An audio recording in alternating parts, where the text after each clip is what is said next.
오늘도 예배하는 저와 여러분 가운데 참된 평강이 있기 원합니다. 주께서 성령을 통해서 말씀하시기를 너희에게 평강이 있을지어다. 오늘부터 저는 마태복음을 통해서 예수 그리스도의 나심, 그 다음에 사역, 십자가의 죽으심, 부활하심, 마지막 명령, 예수님의 생애와 삶을 배우고자 합니다. 예수는 영원한 신비요, 끝없는 탐구의 대상입니다. 이 지상에 어느 누구도 예수를 다 알고 깨달은 사람은 없습니다. 우리는 예수를 우리의 믿음 정도밖에 알 길이 없어요. 아는 만큼이 여러분의 믿음의 깊이요, 넓이요, 높이라고 하는 사실을 아시면 될 거예요. 분명한 것은 예수를 만나는 사람마다 그 신비와 능력 앞에 무릎을 꿇게 되어지고 그분을 나의 주, 나의 하나님으로 고백하게 한다라는 사실입니다. 예수님은 죽어서 무덤에 갇혀 있는 지나가 버린 역사의 인물이 결코 아닙니다. 지금도 믿는 자 마음속에 살아서 역사하고 친히 말씀하시고 영원히 목마르지 않는 샘물을 주시는 분이시며 영원히 배고프지 않는 생명의 떡을 주시는 분이시다라는 사실입니다. 또 우리 인생의 참된 목적과 소망이 되시는 분이십니다. 그래서 예수는 길이요, 진리요, 생명 그 자체인 줄로 믿습니다.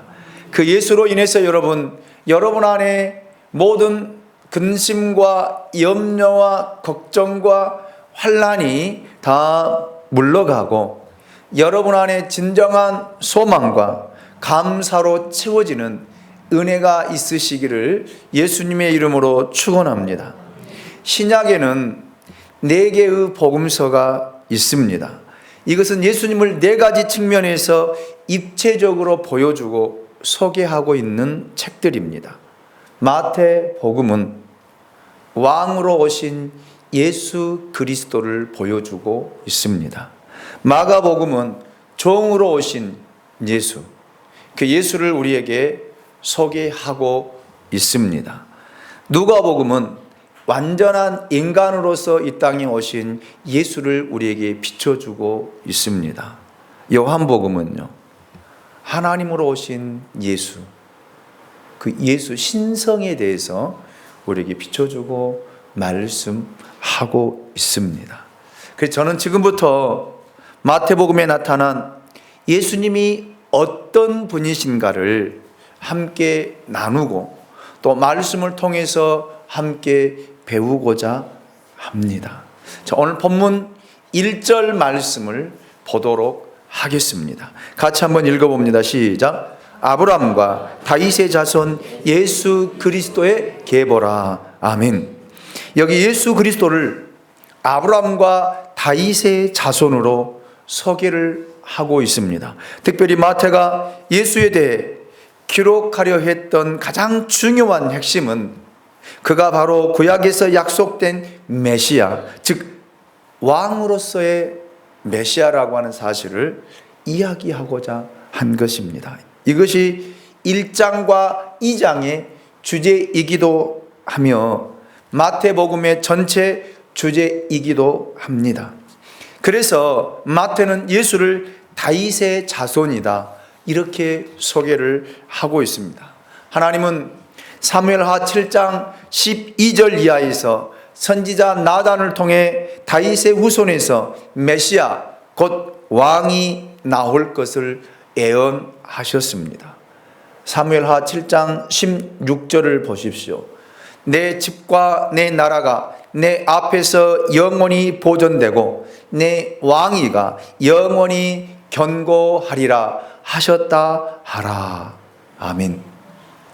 유대인의 관점에서는 다윗의 자손에게서 왕이 태어난다는 이 사실이 정말 아주 중요한 의미가 있습니다. 사도 바울도 로마서 1장 3절을 통해 예수 그리스도를 소개하면서 육신으로는 다윗의 혈통에서 나셨다 이렇게 소개를 하고 있습니다. 그리고 디모데후서 2장 8절을 통해서도 다윗의 씨로 죽은 자 가운데서 다시 살아나신 예수 그리스도를 기억하라고 이야기하고 있습니다. 요한계시록 22장 16절에서는 예수님께서 친히 나는 다윗의 뿌리요 자손이니 곧 광명한 새벽별이라 이렇게 친히 말씀하시면서 자신을 이야기하셨습니다.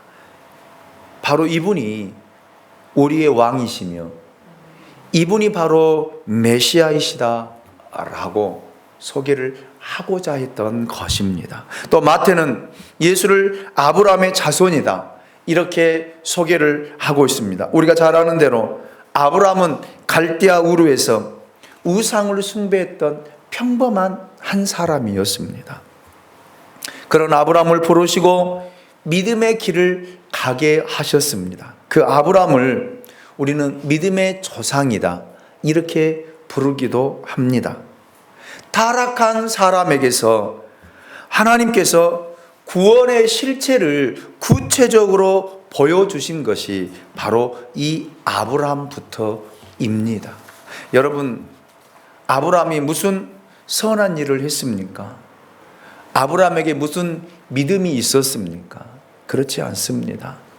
아브라함 본래 믿음의 사람이 아니었습니다. 그냥 보통 평범한 사람이었어요. 그런데 하나님께서 어느 날 아브라함을 불러 믿음의 사람으로 만들어 가시며 훈련시켰던 것들을 보게 됩니다. 그것도 몇 년 동안이요? 25년 동안이나. 예.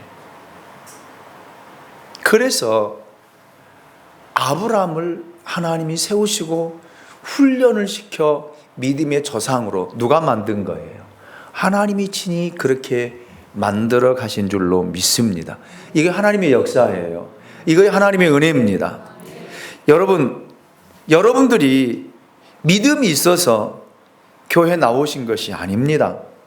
우리들에게 있어서 믿음이 있어서 예수를 믿은 것도 아닙니다. 사실 우리들은 그리스도 밖에 있었고 약속 밖에 있었으며 이스라엘 나라 밖에 있었던 사람들이에요. 그래서 우리를 가리켜서 이방인들이라 그렇게 부르고 이야기합니다.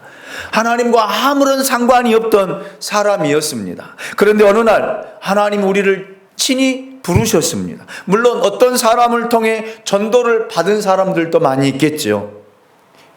그런데 예수를 안 믿겠다고 그렇게 발버둥을 치면서도 어쩐지 이상하게 우리들은 예수님 앞에 끌려오게 된 거예요. 그리고 이렇게 하나님 앞에 서 있잖아요. 여러분, 우리들의 가문은 본래 불교나 유교 가문이었습니다. 그런 문화 속에 우리가 태어났습니다. 그리고 그런 배경 아래 성장했습니다. 도무지 복음이 들어갈 수 있는 그런 상황에 있었던 사람은 한 사람도 없었다라는 말입니다. 그런데 어느 순간 우리는 예수를 나의 주님으로, 나의 구주로, 나의 구원자로, 나의 왕으로 고백하게 되었습니다. 우리들이 하나님을 찾기 위해 나온 것이 아니다라는 말입니다. 하나님이 여러분을 직접 부르셨다라는 말이에요. 예. 하나님이 우리를 사랑하셔서 믿음의 사람으로 훈련시키고 만들어가고 작업하고 계신다라는 말이에요. 그래서 제가 아마 그런 설교도 했어요. 작업 중, 공사 중이라는 말을 제가 여러분 하기도 했습니다. 그래요. 나는 믿음의 사람으로 만들어져 가는 공사 중이에요. 공사에 불편을 드려서 죄송합니다.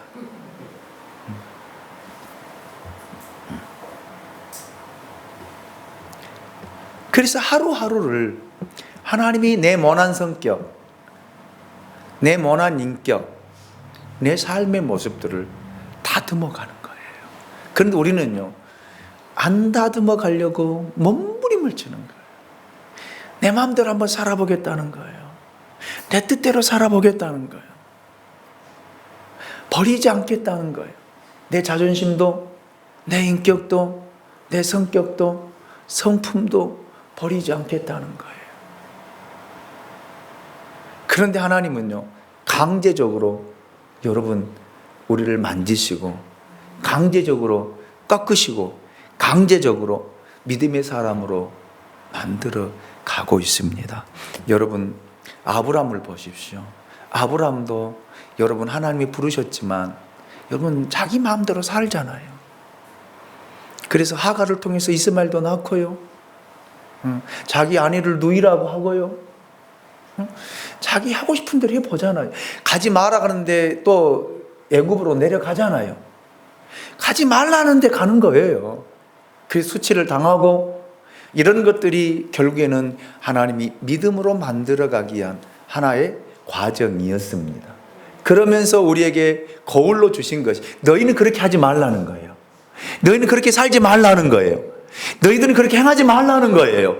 이 거울을 보고 이 말씀을 보고 이렇게 하나님 앞에 믿음의 훈련을 통해 믿음의 사람으로 서가라고 오늘 우리에게 성경을 우리 손에 들려주신 줄로 믿습니다. 이것이 우리들이 하나님을 믿게 된 하나님의 자녀가 된 이유입니다.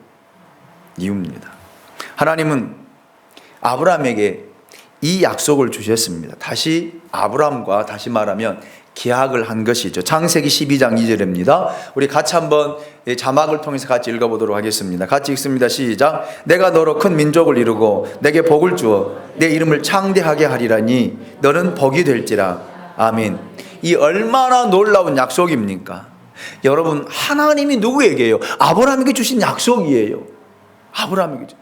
이 약속이 아브라함에게 뿐만 아니라 오늘 저와 여러분에게도 주신 약속인 줄로 믿습니다. 여러분 한 사람을 통해서 큰 민족을 이루게 될 줄로 믿습니다. 그래서 자녀는 축복이에요. 복입니다. 그래서 여러분 믿음의 자녀를 많이 낳으십시오. 세상에 육신의 자녀를 낳지 말고요.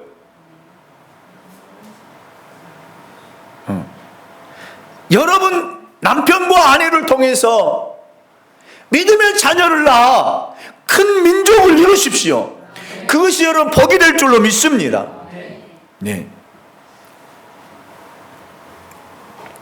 우리가 예수를 믿었기 때문에 우리 가문에, 우리 가정에 여러분 복이 되게 하셨습니다.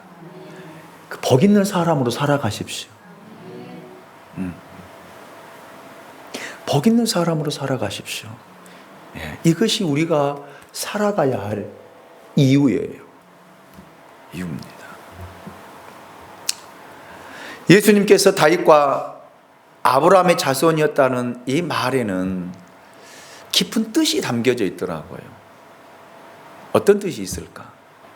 첫째는 예수는 약속의 자손이라는 뜻이 들어 있습니다. 하나님은 아브라함과 약속을 하셨고 다윗과도 약속을 하셨습니다. 그들이 잘하고 못하고 상관없이 믿음이 있고 없고에 상관이 없이 하나님은 일방적으로 아브라함에게 너는 복이 될지라 라고 축복을 해 주셨고 다윗에게는 너를 통하여 메시아가 태어나고 내 위는 영원히 견고하게 할 것이다 라고 하는 약속을 주셨습니다. 그러므로 아브라함의 자손이요 다윗의 자손이란 이 말 속에는 하나님의 변함없는 절대적인 사랑, 그 사랑이 숨어 있다는 말입니다. 여러분 하나님은 변하지 않는 분이에요. 하나님께서 만일 우리를 택하셨다라면 하나님은 반드시 우리를 통해서 복이 되게 하실 것입니다. 비록 내가 믿음이 없고 비록 우리가 죄를 지었더라도 하나님은 우리를 때리시고 하나님은 우리 손과 발을 묶어서라도 우리를 변화시키고 바꾸어서 여러분들로 하여금 복이 되게 하실 줄로 믿습니다. 한번 버텨보십시오. 버텨봐요. 누가 이기나? 하나님 이기나 내가 이기나 한번 해보자니까요. 자발적으로 무릎을 꿇고 머리를 숙이든지 아니면 한번 버텨볼 때까지 버텨보면서 하나님과 씨름하고 얻어 터져서 복이 되시든지 하시라 이 말입니다. 하나님은 여러분 약속하시면 바꾸지 않아요. 여러분을 하나님의 자녀로 삼으시겠다라고 하나님이 택하시면 빠져나갈 구멍이 없어요. 하나님은 죽여서라도 그 사람 하나님 자녀 삼으시거든요. 그래서 임종 때 예수를 믿는 사람도 있잖아요.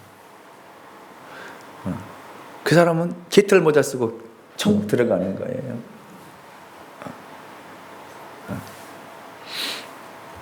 그리고 하나님은 실수하지 않으셔요. 여러분을 택하신 것 실수하신 거 아니거든요. 아멘입니까? 하나님은 여러분을 창세 전에 사랑하기로 결정하셨습니다. 그래서 때에 우리를 부르시고 자녀 삼으시고 그래서 우리 여러분들을 믿음의 훈련을 시켜서 여러분을 복의 자녀로 복이 되도록 하나님이 만들어 가신다라는 말입니다. 이렇게 쫓아 삽니다. 나는 약속된 하나님의 자녀다. 아멘입니까? 그래요, 여러분. 여러분은 약속된 하나님의 자녀예요. 복의 자녀예요. 그래, 복이 되어야 돼요. 여러분, 먼저는 가정의 복이 되십시오. 여러분 자녀들에게 복이 되십시오. 복의 길을 열어주십시오, 자녀들에게. 그리고 여러분 주변에 복이 되십시오. 여러분 때문에 복을 받아야 돼요. 아브라함 때문에 민족이 복을 받았던 것처럼요.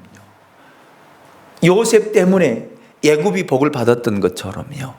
다윗 때문에 이스라엘이 복을 받았던 것처럼요. 아멘입니까? 다니엘처럼 포로로 끌려갔던 그 민족들이 복을 받았던 것처럼요. 여러분 한 사람 때문에 그 복을 받는 그런 역사들이 나타나시길 원합니다. 이렇게 복을 받도록 여러분 훈련시키는 거예요. 그 훈련에 여러분 합격이라고 하는 선언을 받을 수 있기를 원합니다. 두 번째로 하나님의 은혜가 우리의 죄보다 더 크다라는 뜻이 담겨져 있습니다.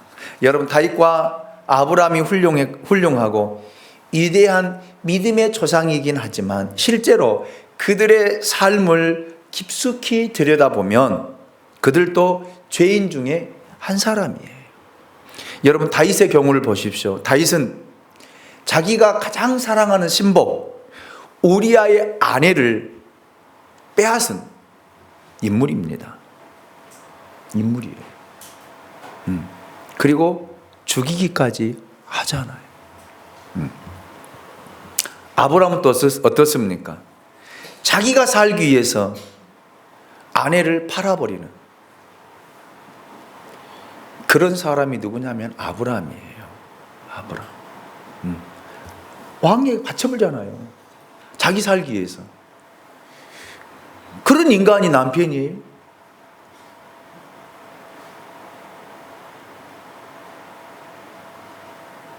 그런 사람이 여러분 한 가정의 가장입니까?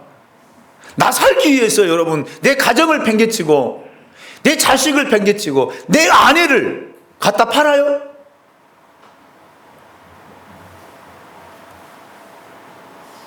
이 사람이 누구냐면 아브라함이라니까요. 이런 사람이 아브라함과 다윗입니다. 여러분 그러면 예수님이 아브라함과 다윗의 자손이라고 한 이 뜻이 무엇일까? 이는 하나님의 은혜가 이러한 형편없는 죄인들, 사람들의 실수를 통해서도 구원을 이루실 만큼 그 은혜가 더 크다라고 하는 것을 우리에게 보여주시기 위한 거예요. 예. 그러니까 하나님의 사랑이란 말로 형용할 수가 없는 거예요. 하늘을 두루마기 삼고 바다를 먹물 삼아도 다 기록할 수 없다라는 뜻이 이 의미예요. 여러분 찬양할 때 이 의미를 알고 찬양하십시오. 하나님의 사랑이 여러분이 실수하는 것보다, 여러분이 지었던 죄보다도 훨씬 더 크기에 그 죄를 덮고도 남는다라는 의미예요. 아멘입니까? 여러분, 우리의 허물과 죄보다 하나님의 사랑이 더 큽니다. 우리의 죄보다 하나님의 사랑이 훨씬 크기에 우리가 이렇게 존재하고 있다라는 말입니다. 그래서 여러분, 그 하나님의 신실하심, 하나님의 사랑하심을 믿으십시오. 이것을 마태가 이 계보를 통해서 우리에게 보여주고자 한 거예요. 여러분, 또 계보의 중요한 뜻 하나를 살펴보면 그것은 예수의 족보가 세 단계로 나누어져 있습니다. 17절을 보십시오. 그런즉 모든 대수가 아브라함부터 다윗까지 14대요. 다윗부터 바벨론으로 사로잡혀 갈 때까지 14대요. 바벨론으로 사로잡혀 간 후부터 그리스도까지 14대더라. 이것은 무엇을 의미하는 것일까요? 왜 이렇게 이스라엘 역사를 집약해서 기록하고 있을까요? 네, 다시 말하면 아브라함부터 다윗까지 14대요 라는 말은 이스라엘을 한 국가로 통일하고 역사상 가장 강력한 왕으로 군림했던 다윗 때, 곧 이스라엘의 가장 강성한 때를 이야기하고자 한 것입니다. 그렇다면 다윗부터 바벨론으로 사로잡혀 갈 때까지 14대라는 말은요, 이스라엘 역사상 가장 수치스러운 패배와 외세의 침략으로 멸망을 보여주었던 시기가 바벨론 포로 시대까지를 의미합니다. 그러니까 보세요. 가장 이스라엘의 영광을 다윗을 통해 보여주셨다라면 그들이 하나님의 말씀을 지키지 않고 하나님의 말씀에 순종하지 않고 하나님의 뜻대로 살지 아니하니까 그런 강한 나라도 멸망되어 포로로 끌려가 수치와 곤욕 속에 살아가는 이스라엘 백성들의 모습을 보여주며 바벨론으로 사로잡혀간 후부터 그리스도까지 14대라는 말은 뭘 보였냐면 소망을 보여준 거예요. 그렇게 소망이 없이 끌려간 백성들에게 누가 소망이라는 거예요? 그리스도가 소망이라는 거예요. 그리스도. 그리스도가 역사의 개입과 출현이야말로 진정한 인류의 메시아, 참된 왕으로 인한 전 인류의 구원과 참 소망을 보여주는 그 역사를 이야기하고자 마태가 이렇게 기록을 하고 있습니다. 저는 이 이야기를 다시 쉽게 이렇게 정리했어요. 첫째로 마태는 이 계보 속에서 왕권을 받은 약속의 역사를 이야기하고, 두 번째는 그 약속과 축복을 상실한 비극의 역사를 이야기하고 있고, 세 번째로 그리스도의 출현으로 다시 영광과 축복을 회복시키겠다는 하나님의 약속, 하나님의 은혜를 이야기하고자 한 것입니다. 그래서 마태가 이 계보를 이야기한 거예요. 그냥 이야기한 거 아니에요. 예. 저는 이 말씀 속에서 예수 그리스도가 진정한 역사의 중심, 주인이라고 하는 사실을 깨닫고 보게 되었습니다. 예수님이 역사의 처음이요, 알파요. 예수님이 역사의 마지막인 오메가가 되신다. 그래서 그 역사의 소망은 누구에게 있다? 예수 그리스도에게 있다. 만왕의 왕이신 하나님께 있다라고 하는 사실을 보여주고자 한 것입니다. 또 이 계보에 한 가지 보니까 재밌는 이야기가 또 끼어들어 있더라고요. 이상한 여자들의 이야기가 소개되고 있습니다. 당시 문화나 사회적인 여건으로 볼 때 법률상의 권리도 주어지지 않고 인격이라기보다는 하나님의 물건으로 간주되었던 여자들의 이야기가 예수님의 족보 속에 끼어들어 있다라는 말입니다. 이것은 오늘 우리 시대에는 별로 놀라운 일들이 아니지만 그 시대의 문화적인 여건으로 보면 충격적인 이야기고 사건이거든요. 여자가 족보에, 계보에 끼어 있다고 해서 나쁠 게 뭐 있냐라고 말할 수 있지만 여러분, 그들의 면면을 살펴보십시오. 첫 번째, 다말이라는 여자가 어떤 여자입니까? 시아버지 유다와 관계를 통해서 아이를 낳은 여자입니다. 이해가 됩니까? 용서가 됩니까? 다말이 시아버지인 줄 모르고 들어갔어요? 알고 들어갔어요? 알고 들어가잖아요. 두 번째, 라합이라고 하는 여자입니다. 그는 여리고성의 기생이에요. 몸을 파는 여자입니다. 그리고 룻, 어떤 여자입니까? 당시 이스라엘로부터 개처럼 취급받았던 이방 여자입니다. 그리고 여러분, 우리아의 아내 밧세바입니다. 밧세바는 다윗과 간통한 여자입니다. 그러면 마태가 이 모든 사실을 모르고 기록했을까요?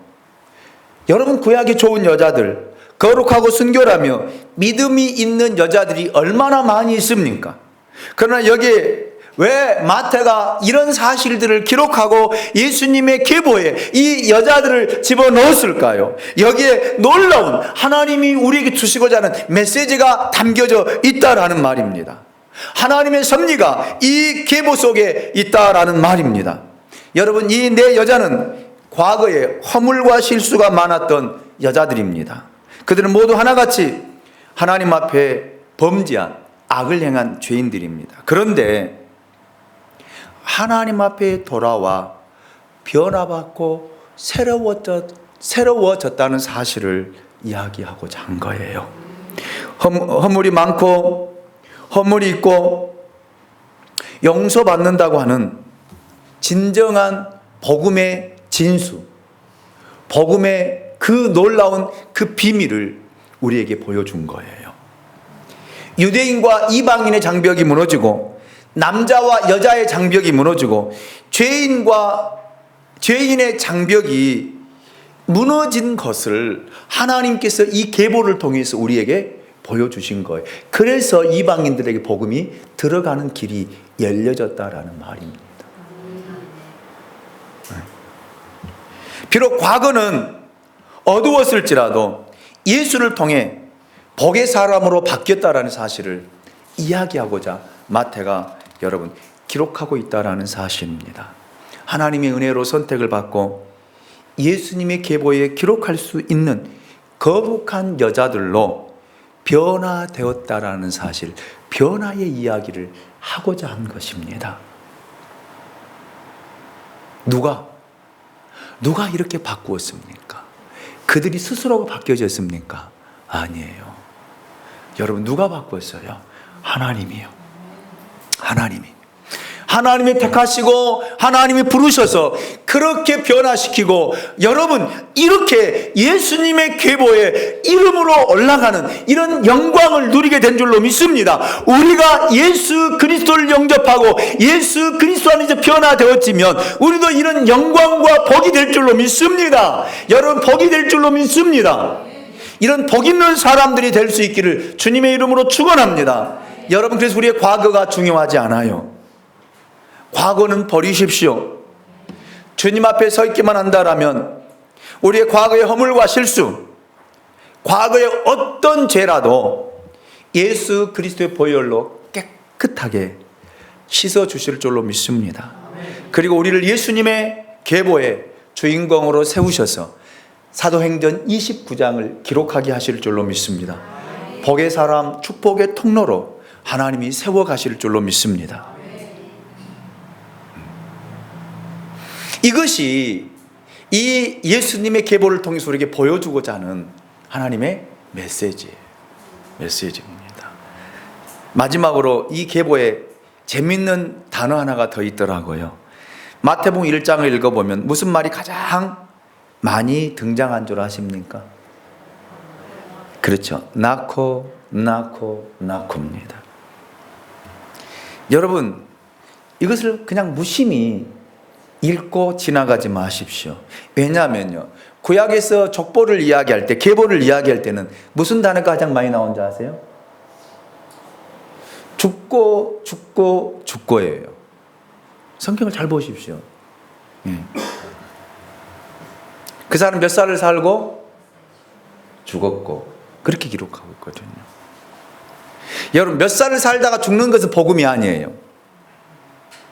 새로 태어나는 것이 복음입니다. 여러분의 나이 몇 살입니까? 지금 다시 태어나는 것, 이게 복음이에요. 그래서 아직 예수 그리스도를 인격적으로 만나지 못한 분이 있다면 만나십시오. 이거 다시 태어남이에요. 이걸 가리켜서 거듭남, 중생이라고 말을 하고 있습니다. 여러분, 죽고 싶습니까? 살고 싶습니까? 죽고 싶어요? 살고 싶어요? 살고 싶습니까? 영원히 살고 싶습니까? 복음을 믿으십시오. 이게 복음이에요. 아브라함의 자손이며 다윗의 자손이신 예수 그리스도를 여러분이 영접하게 되면 영원히 살게 될 것입니다. 영원한 복이 될 것입니다. 계보를 통해서 우리에게 전달하고자 하는 하나님의 분명한 메시지가 이렇게 담겨져 있습니다. 여러분, 사십시오. 코로나19가 여러분 죽이지 못해요. 사십시오. 나십시오. 복이 되십시오. 기도합니다. 우리를 사랑하시는 하나님, 감사합니다.